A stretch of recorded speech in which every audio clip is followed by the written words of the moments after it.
ஹல்லேலூயா, ஹல்லேலூயா. எத்தனை பேர் இந்த காலை வேளையில் சந்தோஷமாக இருக்கிறீங்க? பக்கத்தில் இருக்கவங்களுடைய முகத்தை பார்த்து இந்த காலை வேளையில் வந்திருக்கிற நீங்கள் பாக்கியவான்கள். அவங்கள பார்த்து சொல்லுங்கள், நிறைவாழ்வு மையம் ஏஜி சபைக்கு உங்களை அன்போடு வரவேற்கிறோம். ஆமென். நம் தேவன் நம் மத்தியில் அசைவாடி கொண்டுகிறவராக இருக்கிறார். அவர் சமூகத்தில் வந்தாலே சந்தோஷம். எத்தனை பேர் விசுவாசிக்கிறீங்க? ஆமென். உங்கள் பக்கத்தில் இருக்கவங்கள பார்த்து சொல்லுங்கள், நம்ம பல நேரத்தில் வழி தப்பி திரிந்த போதிலும் தேவன் நம்மளை முற்றுமாய் மாற்றி நம்மளை ரட்சித்து அவர் பிள்ளைகளாய் மாற்றினார். விசுவாசிக்கிறவங்க எல்லாம் சத்தமாக ஒரு அல்லேலூயா சொல்லுவோமே. என்னோடு சேர்ந்து இந்த பாடலை பாடி தேவனின் நாமத்தை மகிமைப்படுத்துவோம். சந்தோஷம் பொங்குதே, சந்தோஷம் பொங்குதே, சந்தோஷம் என்னில் பொங்குதே. உற்சாகமாக கரங்களை தட்டி இந்த காலை வேளையிலே அவரை நோக்கி சொல்வோமா? உண்மை நாங்கள் உயர்த்துகிறோம் என்று தேவனை நோக்கி. சந்தோஷம் பொங்குதே, சந்தோஷம் பொங்குதே, சந்தோஷம் என்னில் பொங்குதே. அல்லேலூயா, இயேசு என்னை ரட்சித்தார், முற்றும் என்னை மாற்றினார். சந்தோஷம் என்னில் பொங்குதே. சொல்வோமா? சந்தோஷம் பொங்குதே, சந்தோஷம் பொங்குதே, சந்தோஷம் என்னில் பொங்குதே. அல்லேலூயா, இயேசு என்னை ரட்சித்தார், முற்றும் என்னை மாற்றினார். சந்தோஷம் பொங்கி பொங்குதே. வழி தப்பி நான் திரிந்தேன், பாவப்படி அதை சுமந்தலைந்தேன். அவர் அன்பு குரலே அழைத்தது என்னை, அவர் அன்பு குரலே அழைத்தது என்னை. அந்த இன்ப நாளில் எந்த பாவம் நீங்கிற்றே, அந்த இன்ப நாளில் எந்த பாவம் நீங்கிற்றே. சந்தோஷம் பொங்குதே, சந்தோஷம் பொங்குதே, சந்தோஷம் என்னில் பொங்குதே. அல்லேலூயா, இயேசு என்னை ரட்சித்தார், முற்றும் என்னை மாற்றினார். சந்தோஷம் என்னில் பொங்குதே. சத்துரு சோதித்திட தேவ உத்தரவுடன் வருவார். சத்துரு சோதித்திட தேவ உத்தரவுடன் வருவார். ஆனால் இயேசு கைவிடார், தானாய் வந்து ரட்சிப்பார். ஆனால் இயேசு கைவிடார், தானாய் வந்து ரட்சிப்பார். அந்த நல்ல இயேசு எந்த சொந்தமானாரே, அந்த நல்ல இயேசு எந்த சொந்தமானாரே. சந்தோஷம் பொங்குதே, சந்தோஷம் பொங்குதே, சந்தோஷம் என்னில் பொங்குதே. இயேசு என்னை ரட்சித்தார், முற்றும் என்னை மாற்றினார். சந்தோஷம் என்னில் பொங்குதே. சொல்லுங்க, சந்தோஷம், சந்தோஷம் பொங்குதே, சந்தோஷம் பொங்குதே, சந்தோஷம் என்னில் பொங்குதே. அல்லேலூயா, இயேசு என்னை ரட்சித்தார், முற்றும் என்னை மாற்றினார். சந்தோஷம் என்னில் பொங்குதே. அல்லேலூயா. கை வச்சுட்டு சோகமா சந்தோஷம் பொங்குதே பாடாம வைராக்கியத்தோடு பக்கத்தில் பார்த்து சொல்லுங்க, சந்தோஷத்தோடு மன மகிழ்ச்சியோடு.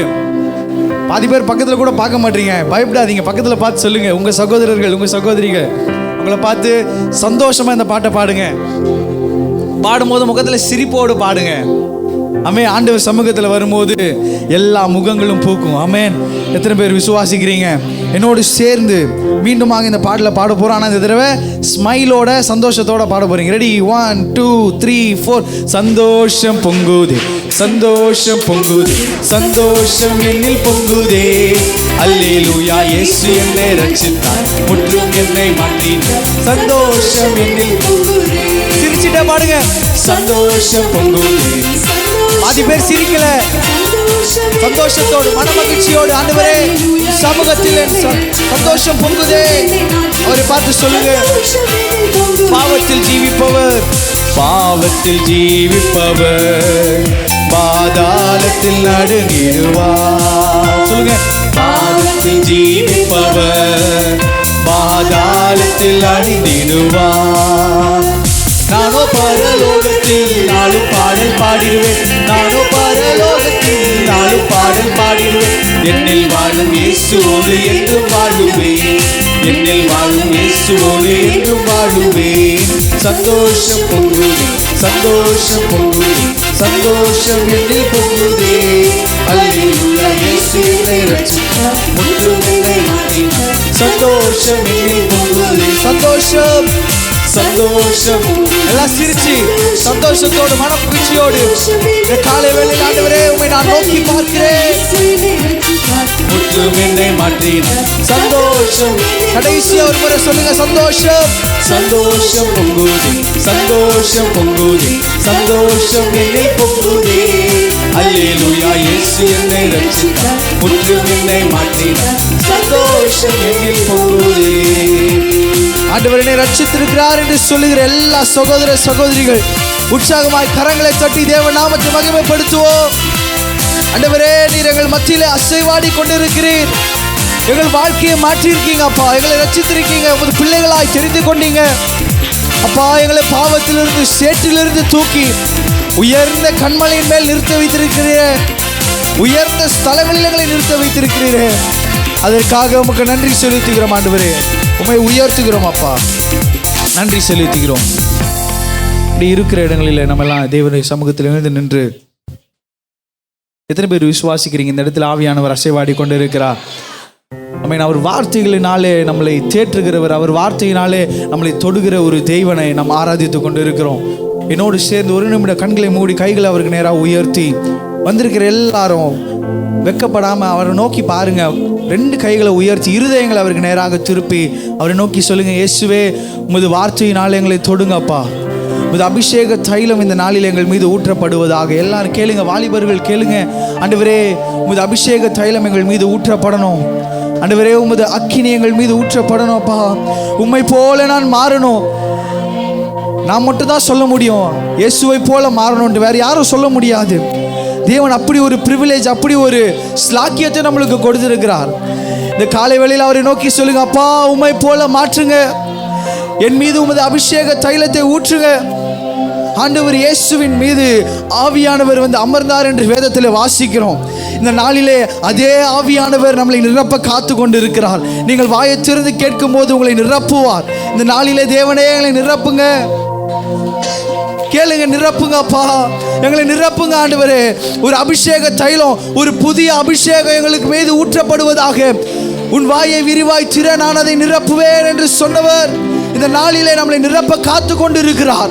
கேளுங்க கேளுங்க, அவர் உங்களை தொடுவார். அவருடைய தொடுதலை இந்த காலை வேளையில பெற்றுக்கொள், பெற்றுக்கொள். ஓ தேவ ஆவியானவரே, இந்த நாளிலே உமது அபிஷேக தைலத்தினாலே எங்கள் மீது நீர் ஊற்றப்பட்டு கொண்டிருக்கிறதால் நன்றி செலுத்துகிறோம், உம்மை உயர்த்துகிறோம் ஆண்டவரே. இந்த அபிஷேகத்தினாலே எல்லா நுகங்கள் முறியட்டும்.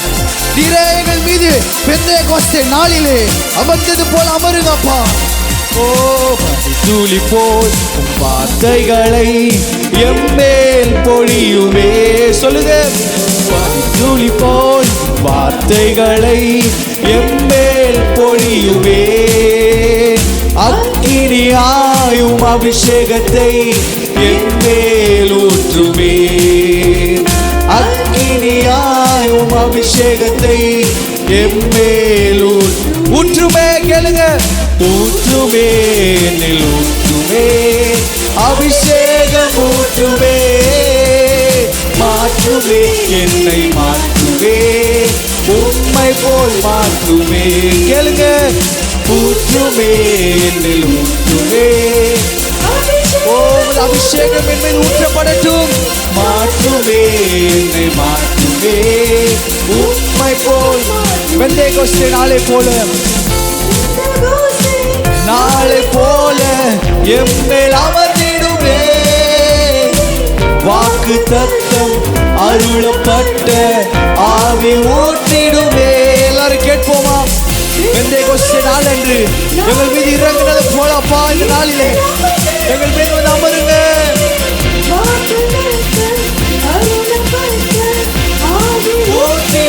ஊற்றுமே, ஊற்றுமே, என்னில் ஊற்றுமே, அபிஷேகம் ஊற்றுமே, மாற்றுமே, என்னை மாற்றுமே, உம்மை போல் மாற்றுமே. ஊற்றுங்கப்பா, ஊற்றுமே, என்னில் ஊற்றுமே. ஓ இயேசுவே, மாற்றுமே, என்னை மாற்றுமே, உம்மை போல். அபிஷேகத்தின் வல்லமையால், அபிஷேகத்தின் வல்லமையால் நுகங்கள் முறிந்திடுமே.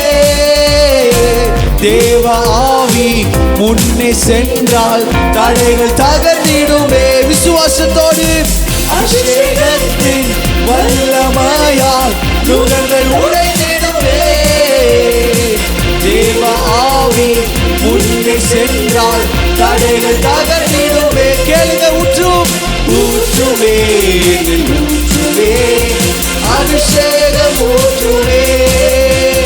மாற்றுவே என்னை மாற்றுவே உம்மை போல் ஊற்றுமே ஊற்றுமே என்னை ஊற்றுமே அபிஷேகம் ஊற்றுமே. இயேசுவே நிரப்புங்க, உம்மை போல என்ன மாற்றுங்கப்பா. மாற்றுமே உந்தன் பலத்தால் உந்தன் பலத்தால் சேனைக்குள் நான் துணிந்து பாய்ந்திடுவே. தேவனாலே உயர சென்று மதிலை தாண்டிடுவே. விசுவாசத்தோடு அப்பா ஒரு சேனைக்குள் நாங்கள் பாய்வோம். தேவனாலே ஒரு மதிலை தாண்டுவோம் என்று விசுவாசத்தோடு சொல்லுங்க. கேளுங்க, ஊற்றும் ஊற்றுமே என்னில் ஊற்றுமே அபிஷேகம் ஊற்றுமே. மாற்றுமே என்னை மாற்றுமே உம்மை போல் மாற்று. வாஞ்சையோடு கேளுங்க, ஊற்றுமே ஓ மாற்றுமே என்னை மாற்றுமே உம்மை போல் மாற்று. ஊற்றுங்கப்பா ஊற்றுமே என்னை ஊற்றுமே அபிஷேகம் ஊற்றுமே.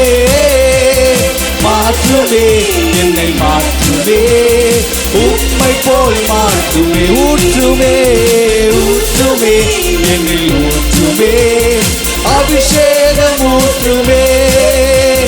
மாற்றுமே என்னை மாற்றுமே உம்மை போல் ஊற்றுங்க ஊற்றுமே. ஆவியானவரே, உமது தொடுதலை நாங்கள் வாஞ்சிக்கிறோம், உமது தொடுதலை நாங்கள் வாஞ்சிக்கிறோம். வாஞ்சித்து கேளுங்க, தாகத்தோடு கேளுங்க, அவர் உங்களை நிரப்புவார். ஊற்றுங்க ஊற்றுமே என்னில் ஊற்றுமே அபிஷேகம் ஊற்றுமே. மாற்றுமே என்னை மாற்றுமே உம்மை போல் மாற்றுமே. இந்த காலை வேளையிலே தேவனுடைய அபிஷேகம் நதியாய் பாய்ந்து கொண்டிருக்கிறது.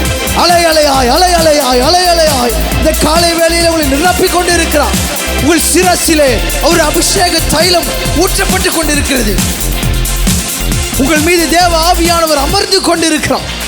இந்த காலை வேளையில் எல்லாரும் விசுவாசத்தோடு வாஞ்சையோடு தாகத்தோடு கேளுங்க. ஆண்டவரே, எங்களை நிரப்புங்க, எங்களை நிரப்புங்க அப்பா, எங்களை நிரப்புங்க அப்பா. உமது அபிஷேகத்தினாலே உமது ஜீவ நதியினாலே எங்களை நிரப்புங்க. நாங்கள் அதை வாஞ்சிக்கிறோம். பனித்துளி போல் எங்கள் மீது அமர்வீராக, அக்கினியா எங்கள் மீது அமர்வீராக. ஓ, நீங்கள் துதிக்க துதிக்க தேவ ஆவியானவர் உங்கள் வாழ்விலே கிரியை செய்வதை பார்ப்பீர்கள். உங்கள் வேலையிலே கிரியை செய்வதை பார்ப்பீர்கள்.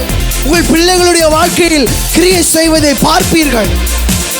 எல்லா விசுவாசத்தோடு சகோதரர்கள் எல்லாம் கரங்களை தட்டி தேவனே எங்களை நிரப்பிக் கொண்டிருக்கிறீர்.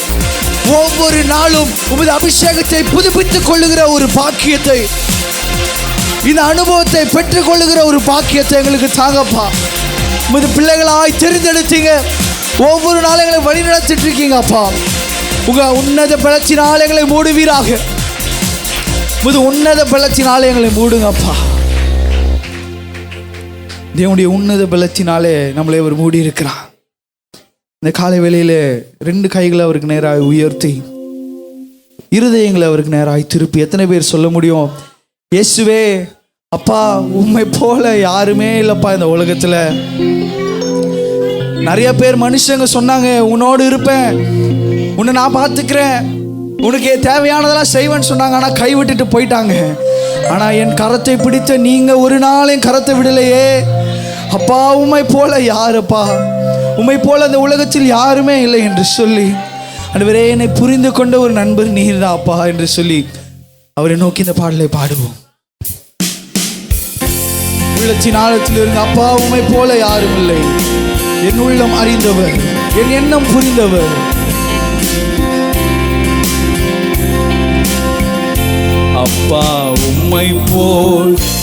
யாரும் இல்லை.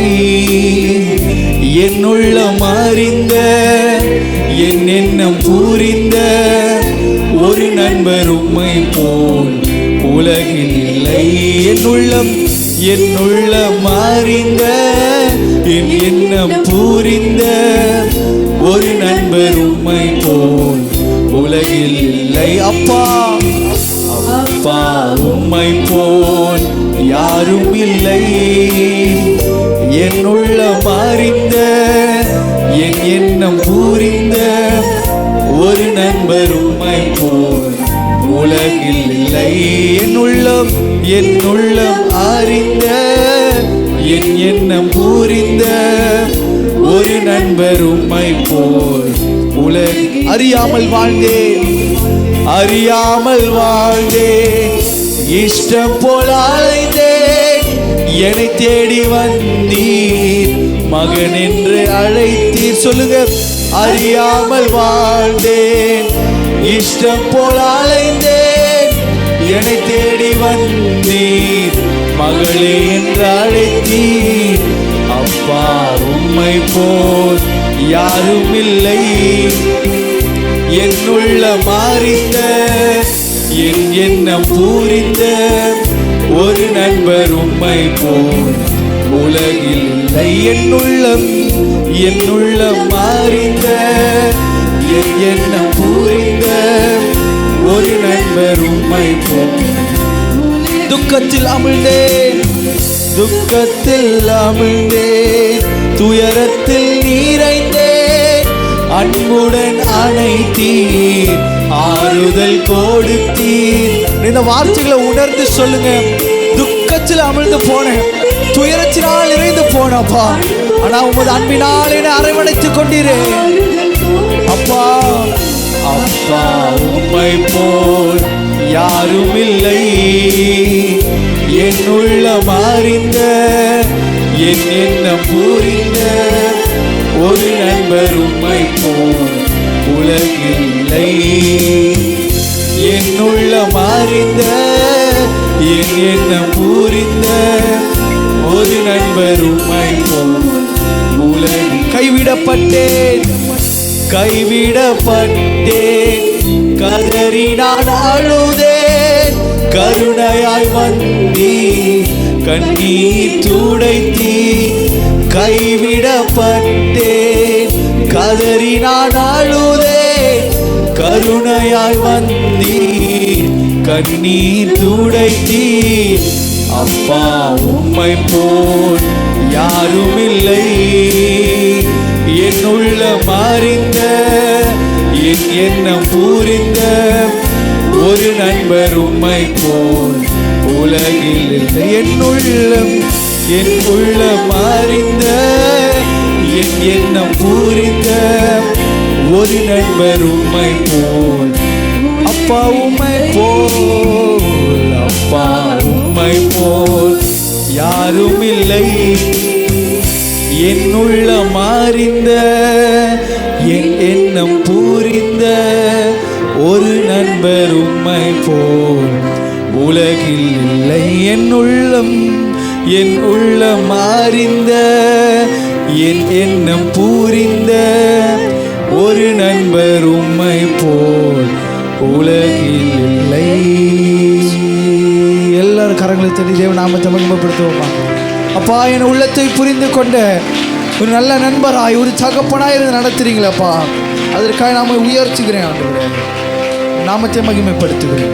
இந்த வேளையில குடும்பங்களுக்கு நம்மளுடைய கரங்களை பிடித்து கொண்டு சொல்லப்படுகிற விண்ணப்பங்களுக்காக நாம் பாரதோடு செபிக்கலாம். முதலாவதாக கூட நம்முடைய விசுவாசிகள் பின்னானவைகளை மறந்து முன்னானவைகளை நாடவும், கீழானவைகள் அல்ல மேலானவைகளை தேடவும், கர்த்தரை வாழ்வின் முதலிடத்தில் வைக்கும் எல்லாரத்தோடு செபிக்கலாமா.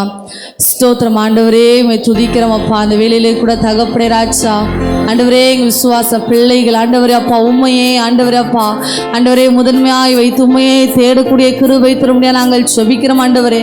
மேலான ஆசீர்வாதத்தை ஆண்டவரே அப்பா பெற்றுக்கொள்ளக்கூடிய கிருபை தாங்க ஆண்டவரே அப்பா. முன்னா இருக்கிற உடைய சிலுவை நோக்கி ஓடக்கூடிய கிருபை தரும்படியாக நாங்கள் செபிக்கிறோம். என் தேவன் தாமே ராஜா எங்கள் விசுவாச பிள்ளைகளை ஆசீர்வதிக்க முடியாது நாங்கள் செபிக்கிறோம். தேவ கரமானது கூட இருக்க போற கிருபைகளுக்காக உமக்கு நாங்கள் நன்றி செலுத்துகிறோம் ஆண்டவரே அப்பா.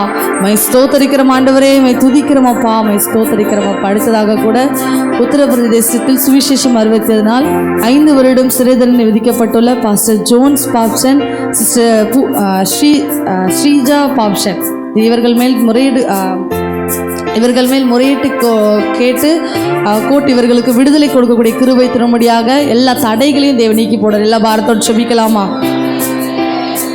ஸ்தோத்திரம் ஆண்டவரே, மே துதிக்கிறோம் ஆண்டவர். இந்த வேலை கூட தகப்படே ராஜா ஆண்டவரே உத்தரப்பிரதேசத்தில் ஆண்டவரே காணப்பட்டிருக்கிறாப்பா. சுவிசேஷம் அறிவித்ததுனால் ஆண்டவரே அப்பா அந்த நாள் ஆண்டவரே ஊழியர்கள் ஆண்டவரே அப்பா ஆண்டவரே சிறை தண்டனை ஆண்டவரே கொடுக்கப்பட்டுள்ளது. என் தேவன் தாமே ராஜா இவர்களுக்கு ஆண்டவரே அப்பா ஒரு விடுதலை தேவன் தரும்படியாக நாங்கள் செபிக்கிறோம் தகப்பனே ராஜா.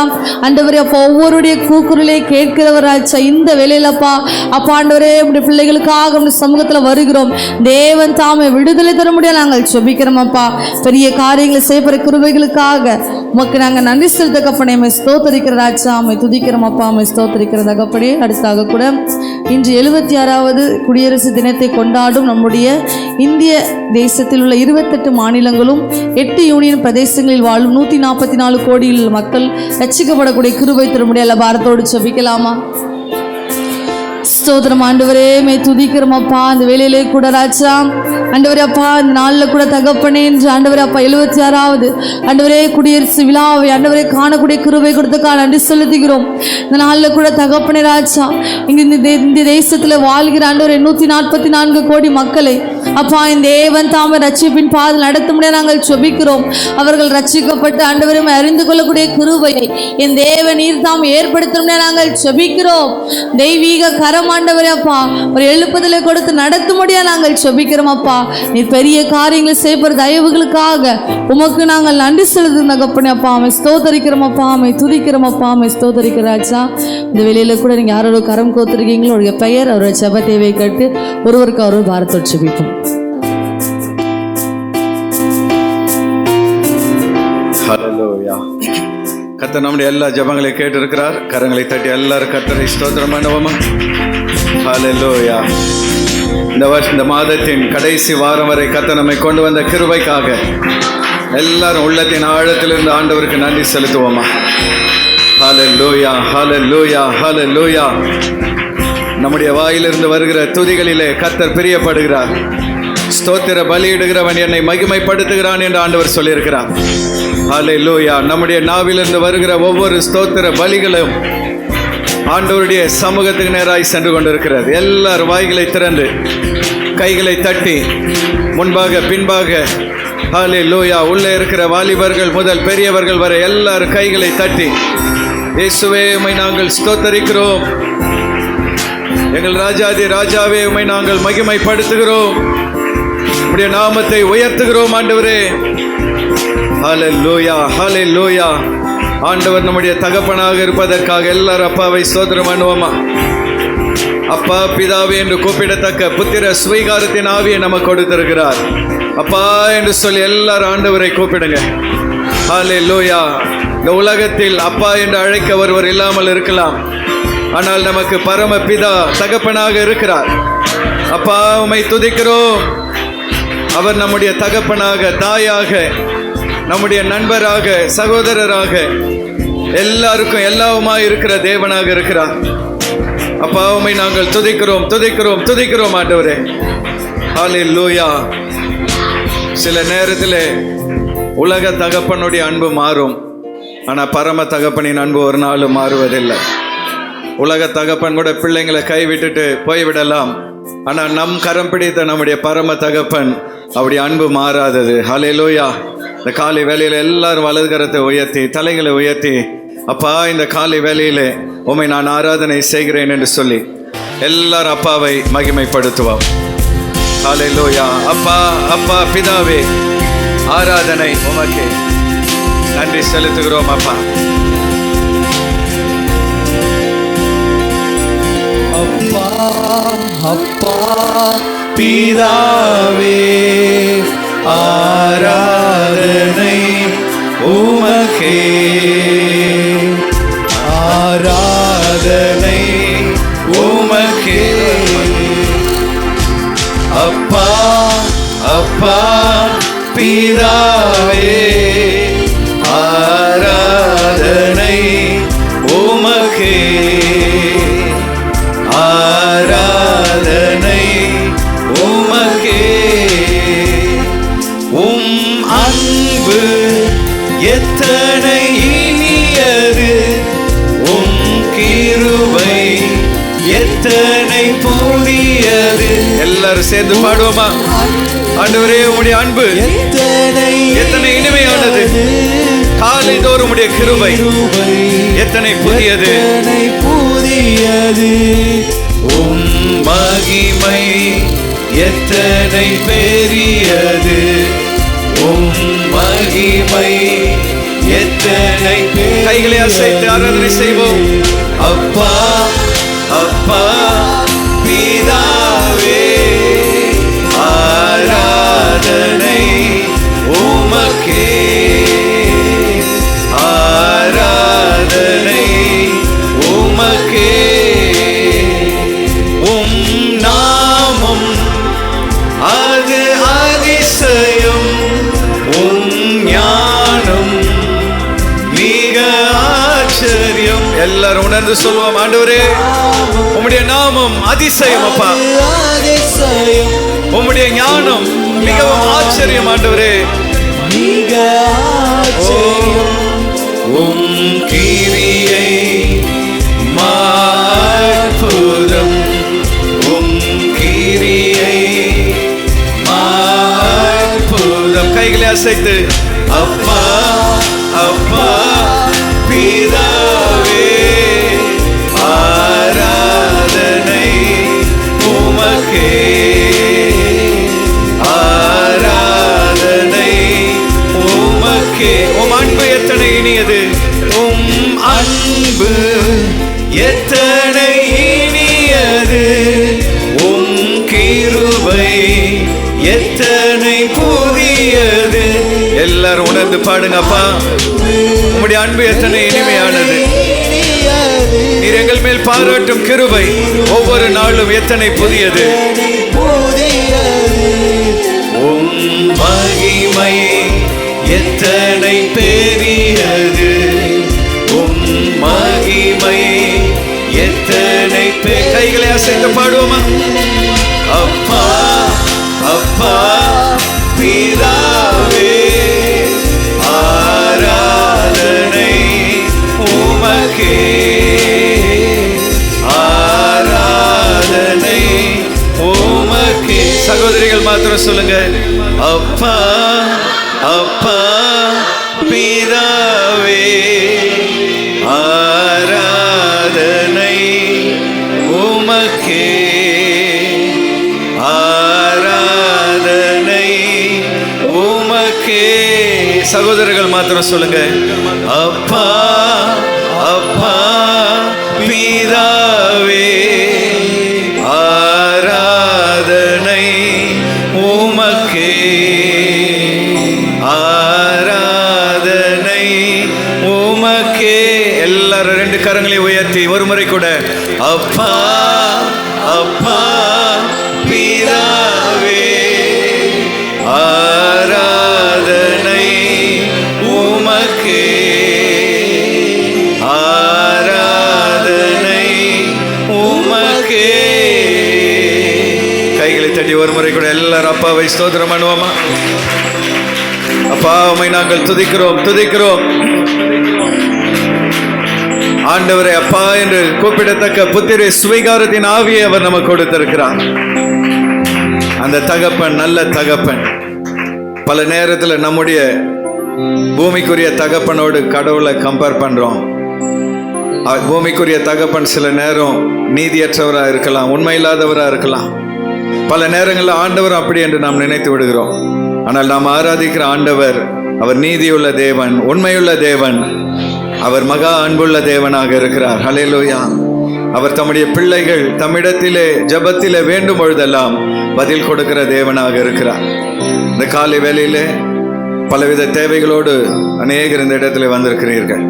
தேவையோடு வந்திருக்கிறவங்க உங்கள் கரங்களை உயர்த்தி காண்பீங்கள். கர்த்தருடைய சமூகத்திலே நாம் யாவரும் ஜெபம் பண்ணுவோம். உங்கள் கைகளை மாத்திரமல்ல, உங்கள் இருதயத்தை ஆண்டவர் அறிந்திருக்கிறார். இந்த காலை வேளையிலே அவருடைய அன்பின் கரம் உன் சிரசின் மேல் இறங்கி இருக்கிறது. ஆண்டவருடைய ஆசீர்வாதத்தின் கரம் இந்த நாளிலே உன்னை அணைத்து கொண்டிருக்கிறது. நல்ல தகப்பனாக அவர் உன்னை வழி நடத்துவார். கண்களை மூடி நம்முடைய தேவைகளை அவரிடத்தில் வைப்போம். நல்ல ஆண்டவரே, இந்த காலை வேளையிலே உம்முடைய நாமத்தை நாங்கள் உயர்த்துகிறோம். காலைகள் தோறும் உம்முடைய கிருபைகள் புதியவைகளாக இருப்பதற்காக உம்மை ஸ்தோத்தரிக்கிறோம். இந்த நாளிலே ஆண்டவரே, பலவித தேவைகளோடு அநேக கரங்கள் உயர்த்தப்பட்டிருக்கிறதை நீர் காண்கிறேன். மனிதன் முகத்தை பார்க்கிறான், தேவனோ இருதயத்தை பார்க்கிறார் என்ற வார்த்தையின்படி உடைய பிள்ளைகளுடைய உள்ளத்தின் தேவைகள் எல்லாம் நீர் அறிந்திருக்கிறீர் தகப்பனே. இந்த நாளிலே கூட அவளுடைய எல்லா வேண்டுதல்களுக்கும் ஆம் என்றும் ஆமேன் என்றும் நீர் பதில் தரும்படியாய் ஜெபிக்கிறோம் அப்பா. தொடர்ந்து இப்பொழுது நம்முடைய வார்த்தையை நாங்கள் ஆண்டவரை தியானிக்கும் பொழுது ஆவியானவர் எங்களோடு கூட இடைபடுவீராக. மீதமுள்ள வேலைகளை பொறுப்பெடுப்பீராக. இயேசுவின் நாமத்தினால் ஜெபிக்கிறோம் எங்கள் நல்ல பிதாவே. ஆமேன், ஆமேன். நாம் யாவரும் அப்படியே உட்காருவோம். இந்த காலை வேளையிலே வந்திருக்கிறவங்க யாவரையும் ஆண்டவராகிய இயேசுவின் நாமத்தினால் வாழ்த்தி வரவேற்கிறேன். கர்த்தர் நல்லவர். எத்தனை பேர் சந்தோஷமாக இருக்கிறீர்கள்? இந்த வருஷம் இப்போதான் துவங்கினது போல இருந்தது. கடைசி வாரத்துக்கு வந்துட்டோம். நாட்கள் நெய்கிறவனுடைய தறியை போல வேகமாய் ஓடுகிறது. இந்த வாரம் முழுவதும் கர்த்தர் உங்களோடு இருந்திருப்பார் என்று விசுவாசிக்கிறேன். எத்தனை பேர் ஆண்டவர் என் கூட இருந்தார் என்று சொல்ல முடியும்? இந்த வாரத்திலே ஆண்டவர் நம்முடைய சபையின் ஊழியங்களை ஆசீர்வதித்திருக்கிறார். கர்த்தர் சபையிலே இந்த புதிய வருஷத்திலே புதிய கிரியைகளை நடப்பித்து கொண்டிருக்கிறார். அல்லேலூயா. வெள்ளிக்கிழமை உபவாச ஜபத்தில் ஒரு அம்மா என்கிட்ட தான் ஜெபம் பண்ணணும்னு நிற்குது. நான் இப்போ உபவாச ஜபத்தில் உதவி ஊழியர் தான் ஜெபிப்பார்கள். அப்புறம் பார்த்தா ஜெபம் பண்ணால் உள்ள பேய் ஆடுது. அந்த பேய் வாண்டடாக பாஸ்டர் என்னை துரத்துங்க அப்படின்னு நிற்குது. அப்புறம் அந்த பிசாசை துரத்தணும். பல நேரங்களில் நமக்கே தெரியல, விசுவாசிகள் வாழ்க்கையிலே பல போராட்டங்களை பிசாசு கொண்டு வருகிறான். ஆனால் கர்த்தருடைய ஆவியானவர் நம்மை விடுதலையாக்குகிற தேவனாக இருக்கிறார். இந்த வருடம் நிச்சயமாய் கர்த்தர் வாக்குத்தத்தத்தின்படி பெரிய காரியங்களை செய்வார். அதே போலவே கடந்த திங்கட்கிழமை நேபாள தேசத்துக்கு நான் செல்லும்படி கர்த்தர் உதவி செய்தார். யாருக்குமே தெரியாது, சத்தம் இல்லாமல் போயிட்டு வந்துட்டேன். போய் அங்கே 3 நாட்கள் இன்டர்நேஷ்னல் என்கிற ஸ்தாபனத்தின் மூலமாக அழைக்கப்பட்டிருந்தேன். நம்முடைய சபையில் அந்த பயிற்சியை ரொம்ப வருஷமாக கொடுத்துட்ருக்கிறதுனால அழைத்து அங்கே சில முக்கியமான இந்தியா முழுவதும் இந்த பயிற்சியை எப்படி கொண்டு செல்வது என்று ஆலோசித்த பொழுது தமிழ்நாட்டிலே இந்த பயிற்சியை தமிழ்நாட்டில் இருக்கிற சபைகளுக்கு கொண்டு செல்லும்படி பொறுப்பாக நியமித்திருக்கிறார்கள், தமிழ்நாடு கோஆர்டினேட்டராக. அதனால் நம்முடைய சபையும் இனி தேசத்தில் இருக்கிற சபைகளும் வளர வேண்டும் என்று கர்த்தர் விரும்புகிறார். அல்லேலூயா. கர்த்தர் இந்த வருஷத்திலே நம் மூலமாய் பெரிய காரியங்களை செய்ய போகிறார். நீங்கள் அல்லேலூயா சொல்லும்போதே நம்பலன்னு நினைக்கிறேன். கர்த்தர் செய்வார் என்று உண்மையில் எத்தனை பேர் விசுவாசிக்கிறீங்க? பக்கத்தில் இருக்கவங்க முகத்தை பார்த்து சொல்லுங்க, உங்களை கொண்டு இந்த வருடத்தில் கர்த்தர் பெரிய காரியங்களை செய்வார். நீங்கள் விசுவாசிங்கன்னா கர்த்தர் செய்வார். அல்லேலூயா. ஆண்டவர் இந்த வருடம் நமக்கு விளைச்சலின் வருடம் என்று சொல்லியிருக்கிறார். 7 விதமான விளைச்சல்களை அப்பா வாக்களித்திருக்கிறார். அதிலே அந்த விளைச்சல்களின்படி நிச்சயமாய் கர்த்தர் நம்மை ஆசீர்வதிப்பார். உங்கள் அருகில் இருக்கிறவங்க கரங்களை பிடித்து இந்த வருட வாக்கு தத்தத்தை அவர்களோடு கூட பகிர்ந்து கொள்ளுங்கள். கர்த்தர் உங்களுடைய நீதியின் விளைச்சலை வர்த்திக்க பண்ணுவார். விசுவாசிக்கிற எல்லாரும் ஒரு அல்லேலூயா சொல்லலாமா? ஒரு நாள் ஆண்டவர் இயேசு பெத்தானியா என்கிற ஒரு கிராமத்துக்கு சென்றார். ஒரு சின்ன கிராமம். அந்த கிராமத்துக்கு அவர் தம்முடைய சீஷர்களோடு சென்ற பொழுது மார்த்தாள் என்கிற பெண் இயேசு என்கிற ஒரு ரபி வருகிறார் என்று கேள்விப்பட்டு வேகமாய் ஓடி வந்து, ரபி, இன்றைக்கு எங்கள் வீட்டில் நீங்கள் சாப்பிட வேண்டும் என்று அழைத்தாள். அவள் பெரிய வசதி உள்ளவள் என்று சொல்ல முடியாது. ஆனாலும் இயேசுவோடு கூட குறைந்தது 20 100 பேர் வந்திருக்கணும். எத்தனை பேர் வந்தாங்கன்னு தெரியல. தம்முடைய சீஷர்களோடு அவர் வரும்பொழுது வீட்டுக்கு சாப்பிடுங்கன்னு சொல்லி அவரை அழைத்தவுடன் இயேசு தம்முடைய சீஷர்களோடு கூட அவளுடைய வீட்டுக்கு சென்றார். அந்த வீட்டில் மார்த்தாள் பெரியவள், 2வது மரியாள், 3வது லாசரு, கடைசி தம்பி லாசரு. அப்பா அம்மா இருந்தாங்களான்னு தெரியல. மார்த்தாளை குறித்து சொல்லப்பட்டிருப்பதினால் தாய் தகப்பன் இல்லாதவர்களா இருந்திருக்கலாம். அப்போ எல்லாருக்கும் ஒரு வேலையை மார்த்தாள் பிரித்து கொடுத்துட்டா. சமையல் கட்டில் நான் இருக்கிறேன், நீ போய் வந்தவங்களுக்கெல்லாம் தண்ணி கொடுத்து வரவங்களை விசாரின்னு சொல்லி மார்த்தாளுக்கு வேலையை மரியாளுக்கு வேலையை கொடுத்துட்டு, லாசரு நீ கடைக்கு போய் பொருட்கள்லாம் வாங்கிட்டு வான்னு சொல்லி ஆளுக்கு ஒரு வேலையை கொடுத்து விட்டாள். இந்த மரியா என்ன செய்தாள்? வேக வேகமாக தனக்கு கொடுத்த வேலையை முடிச்சுட்டு இயேசுவின் பாதத்தில் போய் அமர்ந்து விட்டாள். ஆண்டவரில் பல கேள்வி கேட்கிறா. பரலோகம் எப்படி இருக்கும், எப்படி தூதர்கள் எப்படி இருப்பாங்க, பல கேள்விகளை கேட்டுக்கொண்டு இருக்கிறாள். இயேசுவும் பேசி கொண்டு இருக்கிறாள். மார்த்தாளுக்கு இப்போ அப்படியே வயிறு எரிகிறது. நான் கிச்சன்ல இந்த வேகாத வெயிலில் விறகு அடுப்புல வேதனைப்பட்டு இருக்கிறேன், இந்த பொண்ணு கதை கேட்டுட்டு இருக்காளன்னு சொல்லி நேராக இயேசுவிடத்தில் போனாள். ஆண்டவரே, நான் தனியாக வேலை செய்வதை குறித்து உங்களுக்கு கவலை இல்லையா? இந்த பொண்ணு உங்ககிட்ட உட்காந்து கதை கேட்டுட்டு இருக்காளே, என் கூட வேலை செய்யும்படி கொஞ்சம் அனுப்பி வைங்கன்னு சொல்லி கேட்ட பொழுது இயேசு மார்த்தாளை பார்த்து ஒரே ஒரு வார்த்தை சொன்னார். மார்த்தாளே, மார்த்தாளே, நீ அநேக காரியங்களை குறித்து கவலைப்பட்டு கலங்குகிறாய். இன்னைக்கு இங்க நிறைய மார்த்தாள்கள் உட்கார்ந்துட்டு இருக்கிறீங்க. அநேக கவலைகள், அநேக வேதனைகள், மனசெல்லாம் கவலைகள் பாரங்களோடு இந்த இடத்துல உட்கார்ந்துட்டு இருக்கிறீங்க. உங்களை பார்த்து தான் ஆண்டவர் சொல்றார், மார்த்தாளே, மார்த்தாளே, நீ அநேக காரியங்களை குறித்து கவலைப்பட்டு கலங்கி கொண்டிருக்கிறாய். ஆனால் வாழ்க்கையில் தேவையானது ஒன்றே ஒன்றுதான். வாழ்க்கையில் எத்தனை தேவை?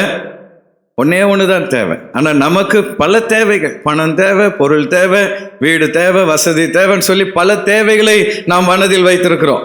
ஆனா ஆண்டவர் சொன்னாரு, ஒன்றே ஒன்று, தேவையானது ஒன்றே ஒன்று.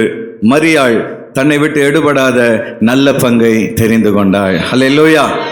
அன்பான தேவ பிள்ளைகளே, ஆண்டவர் சமூகத்திலே என்ன செய்தி கொடுக்க வேண்டும் என்று நான் ஜெபம் பண்ணி கொண்டிருந்த பொழுது நல்ல பங்கு என்கிற வார்த்தையை கர்த்தர் கொடுத்தார். இன்னைக்கு அன்பான தேவ பிள்ளைகளே, ஆண்டவர் பூமியிலே பல ஆசீர்வாதங்களை, பல பங்குகளை கொடுக்கிறார். ஆனா அந்த பங்குகள் எல்லாவற்றிலும் சிறந்த பங்கு ஒன்று உண்டு, அதை நாம் தெரிந்து கொள்ள வேண்டும் என்று விரும்புகிறார். இந்த காலை வேளையிலே நீங்கள் தெரிந்து கொள்ளும் பங்கு எது? Which portion do you choose? நீ தெரிந்து கொள்ளும் பங்கு எது என்ற கேள்வியோடு கர்த்தருடைய வார்த்தையை உங்களோடு பகிர்ந்து கொள்ள விரும்புகிறேன். லூக்கா எழுதின சுவிசேஷம் 10வது அதிகாரம் 38 முதல் 42 வசனங்கள் வரை மாறி மாறி வாசிக்க போகிறோம். புதிய ஏற்பாட்டில் 97வது பக்கத்தில் இருக்கிறது.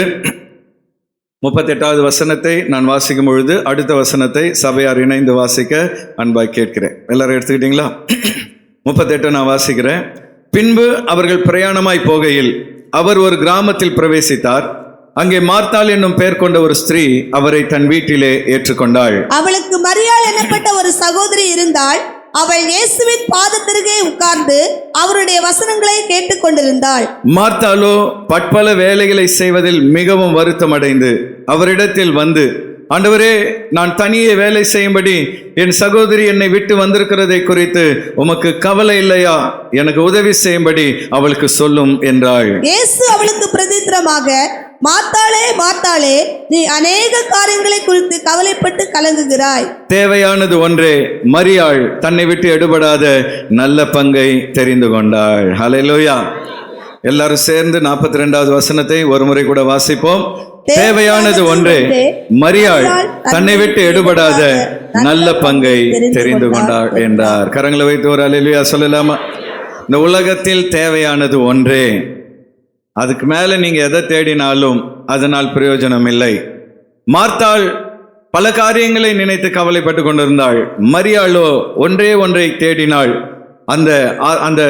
அது நிமித்தமாக இன்றைக்கு மரியாளை குறித்து நாம் பேசி கொண்டிருக்கிறோம்.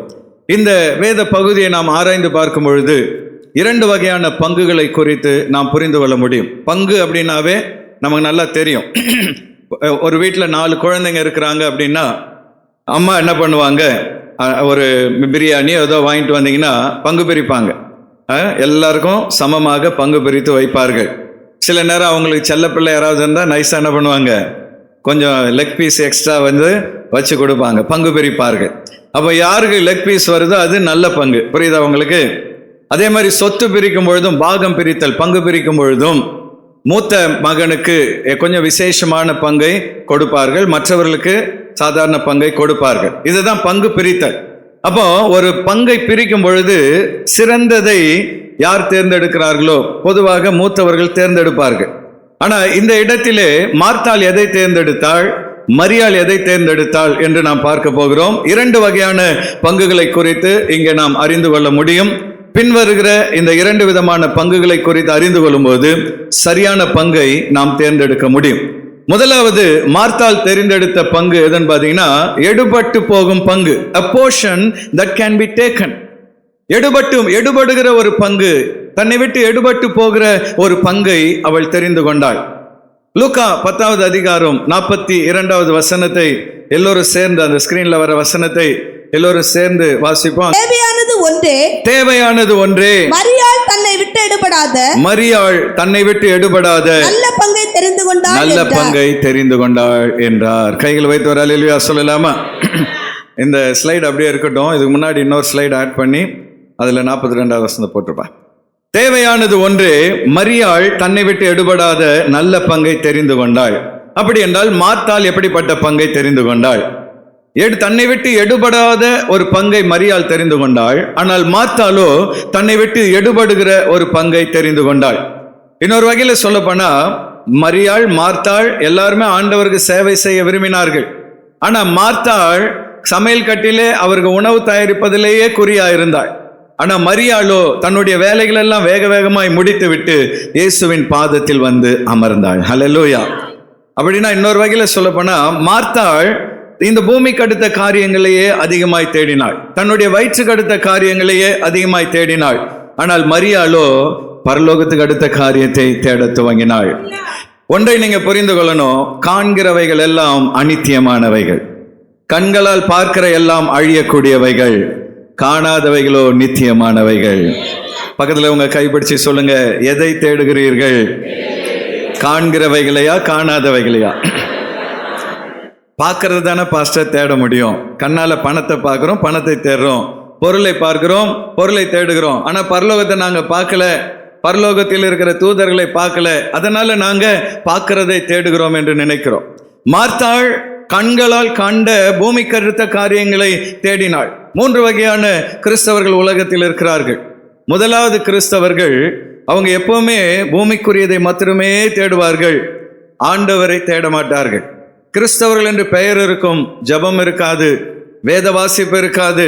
கிறிஸ்தவர்கள் என்று பெயர் இருக்கும், அவங்க வாழ்க்கையில இயேசுவை ஏதோ ஒரு மூலையில வைத்திருப்பார்கள். பேருக்கு ஞானஸ்தானம் எடுத்துட்டு நானும் ஒரு கிறிஸ்தவன் என்று சொல்வார்கள். அவர்களுக்கும் இயேசுக்கும் எந்த சம்பந்தமும் இருக்காது. சபைக்கு விருப்பப்பட்டால் வருவார்கள், இல்லை என்றால் அதுவும் வரமாட்டார்கள். சில கிறிஸ்தவர்கள் கரெக்டா பண்டிகை நாட்களில் வந்து அட்டெண்டன்ஸ் கொடுத்துட்டு போயிடுவாங்க. இவர்கள் பெயர் கிறிஸ்தவர்கள், பெயருக்கு கிறிஸ்தவர்கள், கிறிஸ்துவுக்கும் அவர்களுக்கும் சம்பந்தம் இருக்காது. ஆனா இன்னொரு வகையான கிறிஸ்தவர்கள் இருக்கிறார்கள். இவர்கள் ஆண்டவருக்கு நல்ல சேவை செய்யணும்னு விரும்புவார்கள், நல்ல ஊழியம் செய்யணும்னு விரும்புவார்கள். ஆனால் ஆண்டவருடைய பாதத்துக்கு வரமாட்டார்கள். ஜெபம் பண்ண டைம் இல்லை, பைபிள் வாசிக்க டைம் இல்லை, ஆனா ஆண்டவருக்காக நான் எதையாவது செய்ய வேண்டும் என்று விரும்புகிறவர்கள். 3வது ஒரு கிறிஸ்தவர்கள் உண்டு.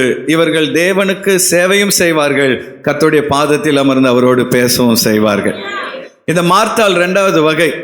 இவ சேவை சேவை சேவை, ஊழியம் ஊழியம் ஊழியம் அதிலே இருந்தாலே தவிர ஆண்டவருடைய பாதத்தில் வந்து அமர அவளுக்கு நேரம் இல்லை. வேலை வேலை என்று ஓடிக்கொண்டிருந்தாள், வீட்டு வேலை, அந்த வேலை, இந்த வேலை என்று ஓடிக்கொண்டிருந்தாள். ஆனால் கர்த்தரை தேடுவதற்கு அவளுக்கு நேரம் இல்லை. அப்படி என்றால் தன்னை விட்டு எடுபடுகிற இந்த உலகத்துக்கு அடுத்த காரியத்தை அவள் தேடினதினால் மார்த்தாள் வாழ்க்கையிலே 3 விதமான சூழ்நிலைகள் அவள் சந்தித்தாள். முதலாவது என்ன பண்ண பார்த்தீங்கன்னா, தன் சூழ்நிலையை குறித்து வருத்தப்பட ஆரம்பித்தாள். மார்த்தாள் முதலாவது தன்னுடைய சூழ்நிலையை குறித்து வருத்தப்பட்ட மார்த்தாள். She was upset with the situation. என் வாழ்க்கை இப்படி இருக்கிறது, என் சூழ்நிலை இப்படி இருக்கிறது என்று சொல்லி அவள் வருத்தம் அடைந்தாள். லூக்கா 10:40 எல்லோரும் சேர்ந்து வாசிப்பீர்கள் என்றால் அருமையாய் வேதம் சொல்கிறது, மார்த்தாளோ பற்பல வேலைகளை செய்வதில் மிகவும் வருத்தம் அடைந்தாள். ஹல்லேலூயா. காலையில எழுந்த உடனே வேலைக்கு ஓடுறோம், பிசினஸை பார்க்கிறோம், அதை பண்றோம், இதை பண்றோம். ஆனால் கடைசியில முடிவு என்னன்னு பார்த்தீங்கன்னா அப்செட். என்ன, எதுவுமே வந்து சக்சஸ் ஆகல, எதுல கை வைத்தாலும் உருப்படல, நம்முடைய வாழ்க்கையில முன்னேற்றம் இல்லை, ஒரு அடி மேலே ஏறினா ஜான் ஏறினா முழம் சறுக்குது என்று சொல்லி வருத்தப்படுகிற ஒரு சூழ்நிலைக்குள்ளே நம்முடைய வாழ்க்கை செல்ல காரணம் என்ன? மார்த்தாள் வேலைகளை செய்தாள், இயேசுவை தேடவில்லை. இன்னைக்கு உங்க வாழ்க்கையிலே அப்செட் ஆயிருக்கிறீங்களா? குடும்பத்தை குறித்து, வேலையை குறித்து, பிசினத்தை குறித்து வருத்தத்தில் இருக்கிறீர்களா? இந்த வருஷத்தின் துவக்கத்திலே வருத்தத்தோடு இந்த நாட்களை கழித்து கொண்டிருக்கிறீர்களா? இன்னைக்கு ஆண்டவர் சொல்றார், மார்த்தாளே மார்த்தாளே, நீ அநேக காரியங்களை குறித்து கவலைப்பட்டு கலங்கி கொண்டிருக்கிறாய். காரணம் என்ன? நீ எடுபடுகிற பங்கை தேடி கொண்டிருக்கிறாய். உலகத்துக்கு அடுத்த லௌகீக காரியங்களில் மாத்திரமே கவனம் செலுத்தி கொண்டிருக்கிறாய். கர்த்தரை தேட உனக்கு நேரம் இல்லை. ஆண்டவருடைய சமூகத்திலே வந்து அமர உனக்கு நேரம் இல்லை. வேலை வேலை வேலை. சில ஆட்களுக்கு குடும்பத்தை விட வேலை தான் முக்கியம். வேலை வேலை என்று ஓடிக்கொண்டிருப்பார்கள். இன்னும் ஒரு சிலர் சொந்தம் சொந்தம் என்று ஓடிக்கொண்டிருப்பார்கள். இன்னும் ஒரு சிலர் பல உலக காரியங்களை தேடி ஓடிக்கொண்டிருப்பார்கள். ஜெபம் பண்ண நேரம் இல்லை, ஆண்டவருடைய பாதத்தில் அமர நேரம் இல்லை என்று சொல்லி புலம்பிக் கொண்டிருப்பார்கள். இந்த மார்த்தாள் அழிந்து போகிற எடுபடுகிற பங்கை தேடினதினால் வருத்தப்பட்டாள். இரண்டாவது, அவளுக்குள் அந்த மனசு அப்செட் ஆன உடனே இப்போ தன் சூழ்நிலைகளையும் தன்னை சுற்றி இருக்கிறவர்களையும் குற்றம் சாட்ட துவங்குகிறாள். She was complaining about a situation and the people who are around her. தன்னை சுற்றி இருக்கிற மக்களையும் தன் சூழ்நிலைகளையும் குற்றம் சாட்ட துவங்குகிறாள். மீண்டுமாய் 40வது வசனத்தை எல்லோரும் சேர்ந்து வாசிங்க பார்க்கலாம். மார்த்தாளோ, எல்லாரும் சேர்ந்து வாசிக்கலாமா? மார்த்தாளோ பற்பல வேலைகளை செய்வதில் மிகவும் வருத்தமடைந்து ஆண்டவரிடத்தில் வந்து, ஆண்டவர் இயேசுவிடத்திலே வந்து, ஆண்டவரே நான் தனியே வேலை செய்யும்படி என் சகோதரி என்னை விட்டு வந்திருக்கிறதை குறித்து உமக்கு கவலை இல்லையா? என்னை பத்தி உங்களுக்கு கொஞ்சம் கூட கவலை இல்லையா? எனக்கு உதவி செய்யும்படி அவளுக்கு சொல்லும் என்றாள். எனக்கு ஹெல்ப் பண்றதுபடி அவளுக்கு சொல்லும் என்று ஆண்டவர் இயேசுவிடத்தில் கம்ப்ளைண்ட் பண்றா. தன் சகோதரியை குறித்து கம்ப்ளைண்ட் பண்றா. உண்மையிலேயே மார்த்தாள் தன் தங்கையை குறித்து சந்தோஷப்பட்டிருக்கணும். பரவாயில்ல, நான் தான் அடுப்புல கடந்து வேகிறேன், என் தங்கச்சி ஆண்டவர் பாதத்தில் அமர்ந்திருக்கிறாளே, எவ்வளோ சந்தோஷம். அவ வெளியில போய் அந்த வேலை இந்த வேலை இல்லாம கர்த்தருடைய பாதத்தில் அமர்ந்திருக்கிறாளேன்னு சொல்லி சந்தோஷப்படலை. அவளை குறித்து முறுமுறுக்க துவங்குகிறாள். ஹல்லேலூயா. நீ நிறைய குடும்பங்கள் அப்படிதான். ஊழியத்துக்கு சகோதரி போனால் கணவர் முறுமுறுப்பு. எப்போ பார்த்தாலும் ஊழியன் ஓடுற, எப்போ பார்த்தாலும் ஊழியன் ஓடுற, வீட்டை கவனிக்க மாட்டேன்ற. வீட்டை கவனித்தாலும் ஊழியம் பண்றவங்களை குறித்து முறுமுறுப்பு. அதுக்கப்புறம் குடும்பத்தில் ஏதாவது பிரச்சனை வந்தால் உடனே கம்ப்ளைண்ட். பைபிளை தூக்கிட்டு ஓடுற, ஊழியம் பண்ற, உனக்கு என்ன அருகதை இருக்கிறது என்று உடனே ஊழியம் செய்கிறவர்களை கம்ப்ளைண்ட் பண்ற. எப்போ பார்த்தாலும் ஜபம்னு உட்கார்ந்துட்டு இருக்கிற, எப்போ பார்த்தாலும் பைபிள்னு உட்கார்ந்துட்டு இருக்கிறேன்னு சொல்லி நிறைய கிறிஸ்தவ குடும்பங்கள்லேயே கர்த்தரை தேடுகிற பிள்ளைகளை, குடும்பத்தில் இருக்கிற கிறிஸ்தவர்களே குற்றப்படுத்தி கொண்டிருப்பதை நாம் பார்க்கிறோம். மார்த்தாள் அதைத்தான் செய்தாள். என் தங்கச்சி ஆண்டவர் பாதத்தில் தான் அமர்ந்திருக்கிறாள், சந்தோஷப்படலை. ஆண்டவர் இயேசுகிட்டே போய் குற்றப்படுத்துகிறாள். உங்களுக்கு என்னை பற்றி கொஞ்சம் கூட கவலை இல்லையா? அவள் வந்து உட்கார்ந்து கதை கேட்டுட்டு இருக்கிறா.